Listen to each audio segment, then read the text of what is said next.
Hello everybody, my name is Cade Olaf and welcome to my channel. In this video, I'm going to go over the 3 books that can change your life for the better. Take note that these books will only change your life if you read them and implement them. You can read these books cover to cover and never change, so you have to be able to implement what you learn. You should also consider taking notes on what you read. I am personally guilty of reading a book and then not being able to tell you one thing that I learned. So to help simplify this video, I'm going to answer the same 3 questions for each of the books that I'm about to go over. The first question is, did you already like the video and subscribe to the channel? If you enjoyed these videos, please consider subscribing to the channel. That way we can help grow this platform to be able to speak to people on how to simplify their finances. So the 3 questions that I'll actually be answering include question number 1. What is the book about? Question number 2, how difficult is the reading? And question number 3, overall, how good is the book? So with that being said, let's jump right into the video with the first book that will change your life. The first book is Rich Dad Poor Dad by the one and only Robert Kiyosaki. Even if finance doesn't completely interest you, you still may have heard of this book. This classic book was written in 1997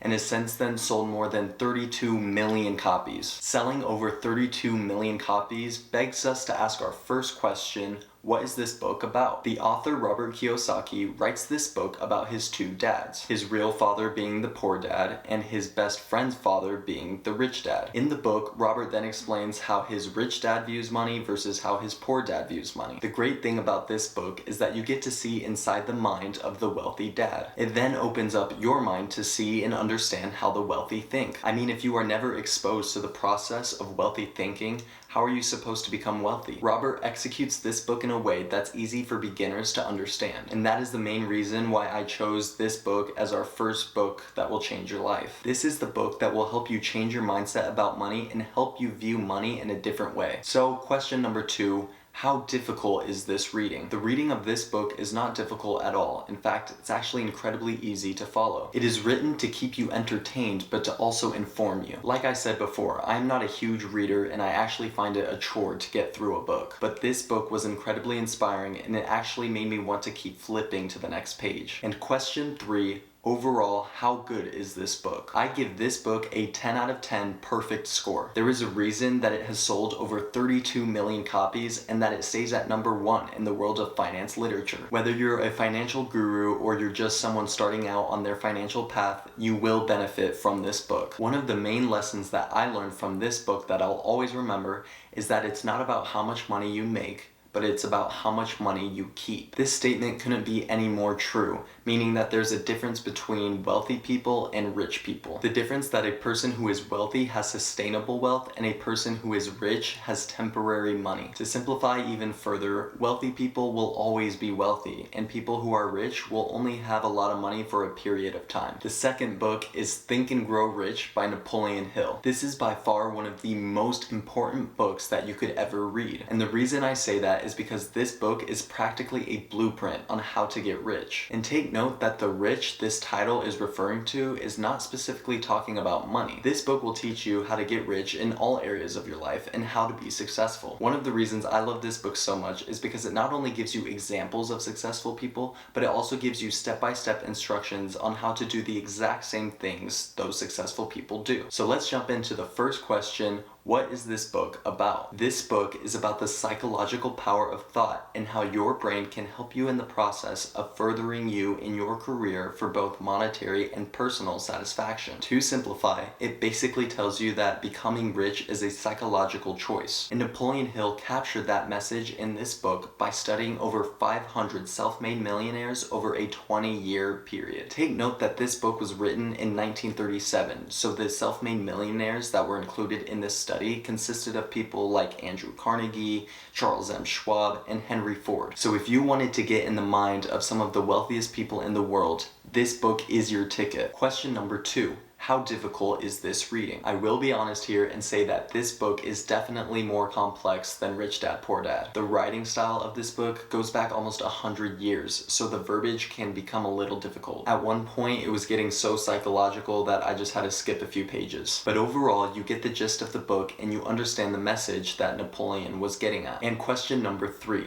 Overall, how good is this book? I give this book a 9 out of 10 because this book is practically the blueprint to becoming rich. I personally stand behind the message in this book, which is that becoming rich is a choice. If you want it bad enough, you will find a way to get it. One of the quotes from the book that stood out to me the most is this: both poverty and riches are the offspring of thought. To simplify, being poor and being rich is simply a choice that you make within your mind. And the saying is really true. You can do anything that you put your mind to. I think that's why the stories of people who became successful who were once poor are so popular. People sit there and wonder how they can accomplish the same things, and the truth is they can if they change their mindset. And I would like to clarify that the only reason I gave this book a 9 out of 10 versus a 10 out of 10 is the reading difficulty. But please don't let this scare you away from reading the book. Just be warned that there are some parts in the book that may become a little difficult. And lastly, the third book is How to Win Friends and Influence People by Dale Carnegie. This book is personally my favorite because it has influenced me more than the other two. This book is so good that it has sold over 30 million copies and is still one of the #1 business books in the world, even though it was written almost 100 years ago. Now you may be asking yourself, the title seems kind of sketchy, almost as if it teaches you how to hypnotize people and influence them to like you. But believe me, it's nowhere near anything about that. So that leads us to question number 1, which is, what is this book about? Dale Carnegie wrote this book to inform people on the power of influence and how you can use it for your benefit. This book not only gives you examples of real people using different influence strategies, but it also gives you the principles of influence strategies and how you can use them. When I read the book, I personally wrote down all 29 principles of influence. One of my favorite principles in this book is number 6, which states, remember that a person's name is to that person the sweetest and most important